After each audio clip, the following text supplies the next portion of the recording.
প্রথম বল অতনু, সামনে বিকাশ,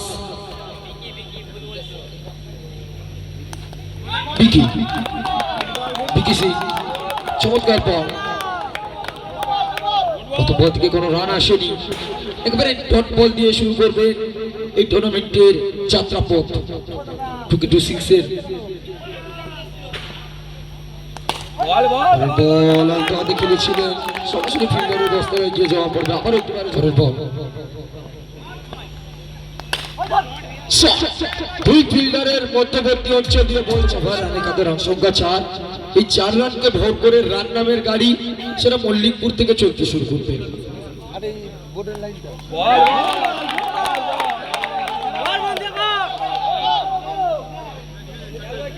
চমৎকার বল, ছোট্ট প্রত্যাবর্তন।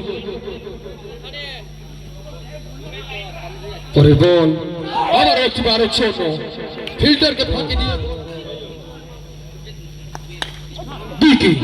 নামের প্রতি সুবিচার বারবার দলকে দিচ্ছেন ম্যাক্সিমাম রান উপহার। প্রথম ওভার সেটা কমপ্লিট হবে। আচ্ছা, অফিসিয়াল আম্পায়ার হোল্ড করো, খেলাটা হোল্ড করো। স্ট্রাইকে ডিপন, তবে এক্ষেত্রে সংকেত কি আসবে? দুটি বাহুর প্রসারণ করবে, হোয়াইট বল সাথে একটি বারের জন্য প্রান্তবোধ। সর্বসকলে 2টি রান এই বল থেকে যুক্ত হবে। গোলের রান সংখ্যা একেবারে পৌঁছবে 50। পরের বল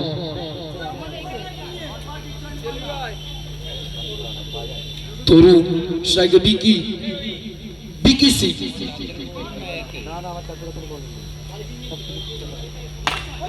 চমৎকার শট, তবে পেছনে ফিল্ডার, তিনি বলটাকে তালুবন্দি করবে।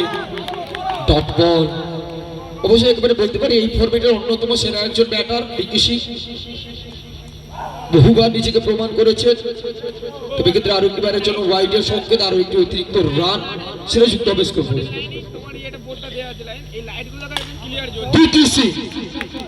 আবার একবার নিজেকে প্রমাণ করলেন, নিজের হাতের ব্যাট থেকে আরো 4টি রান দলকে উপহার দিলেন।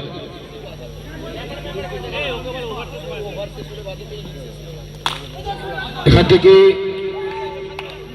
বিকি সিং চালিয়ে গেলার চেষ্টা, তো চমৎকার ফিল্ডিং, প্রশংসা সেটা করতেই হবে।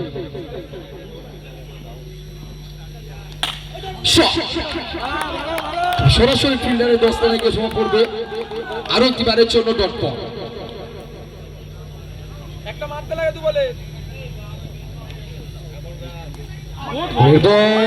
এক্ষেত্রে এটা কি করলেন? 4টি রান 22 সূত্রে যুক্ত হবে দলীয় স্কোর করে। রাজ্যভাবে আসুক, রান আসা খুব প্রয়োজন রয়েছে। রান সংখ্যা সর্বসাম্বলে 24-এ পৌঁছেছে।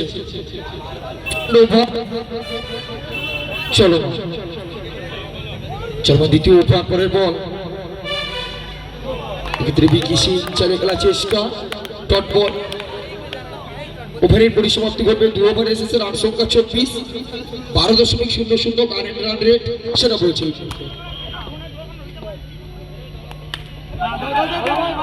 তৃতীয় ওভারের জন্য বোলিং আক্রমণে দলীয় অধিনায়ক নিজেই এসেছেন বাপ্পা।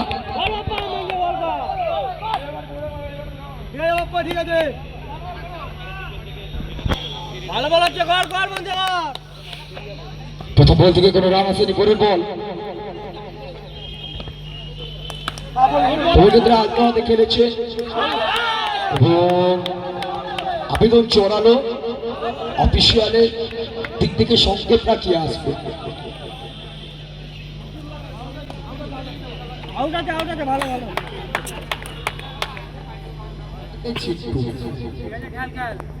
চলমান তৃতীয় ওভার, সেখানে বলা যে এসএস 9 স্টার হুগলি দলের ক্যাপ্টেন রয়েছেন।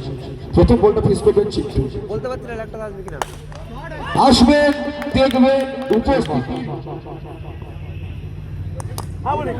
চলে গেলে চেষ্টা, পেছনে ফিল্ডার, আবার